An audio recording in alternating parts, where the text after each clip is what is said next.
If there's anybody watching this or anything like that and they feel any kind of lump, especially around the throat, and that, you get straight to the doctors. Like, you know, you don't mess around. You know what I mean? Like, because I feel I'm very, very lucky that I think we got it early. I'm a time-served apprentice from the UK. I moved to Sydney to start off with. I worked there for about 9 years. Then I moved up to the Gold Coast to buy a property because properties were so expensive down in Sydney, and I'm currently working for Q Electrical at the moment. I've been in the union since I was 16 years old. I come from a country where in the 80s the unions were predominantly targeted and smashed by the Tory governments. Then when I got to Sydney and got a job with Heyday, first thing I did was sign up for the union. And I've just been at the GCUH hospital, Gold Coast University Hospital, which is kind of ironic because of that's actually where I go every day for my treatment. Past the same job, see all my mates, all right. It's quite weird, I've lost so much weight because of the treatment. I'll be in a lift with people on my job, and they don't even recognise me. Like, that's how drastic this thing's been, like, you know. I was driving home from the GCUH, which is in Southport, coming down Bermuda Street. I scratched my neck. And I thought, oh, what's that? Like, it was just a lump on my neck. And I thought, that's a bit weird. I thought that's a bit odd. And I called my GP and had a chat with him about it. And he goes, it's probably nothing, but like, come in and we'll have a quick look at it. He assessed it and he said, it looks like you've got really bad tonsillitis on one side, on your left tonsil. He goes, but we'll send you in for an ultrasound and an MRI scan. They come back as abnormal, so then I was then sent in for a biopsy.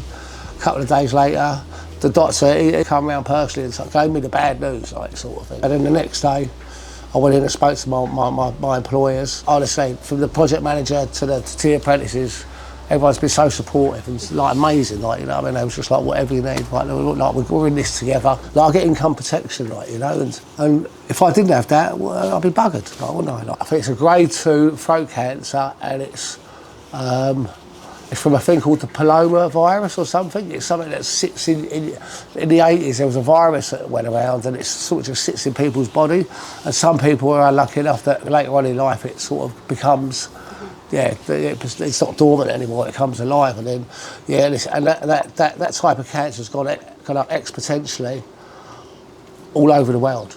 So that's 35 lots of radiation, 7 lots of chemo, and it's because of the area where it is, it's one of the most aggressive and hot, but yeah, it's one of the most painful places that you can get and be treated for. Like, I can definitely vouch for that. Like, I'm still suffering now from it. It's pretty awful. I wouldn't wish it on my worst enemy, to be honest. I've got a constant ringing in my ears. I've got tinnitus at the moment.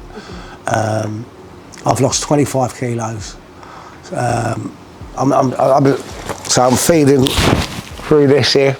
It's a rig, they call it. So I was working for Q, and on my last day of Q, we had a toolbox, and at the end of it, like, all the boys from all our sites, the Q sites, had a whip round for me. And a couple of weeks ago, my friend Rich and Nathan come round my house on a Saturday morning with Charlie. They come in and Charlie said, look, all the boys at SDF, like, from here, from Gold Coast all the way up to Brisbane, like, we've all have worked with you. Some people haven't worked with you, but they've heard about what's going on with you.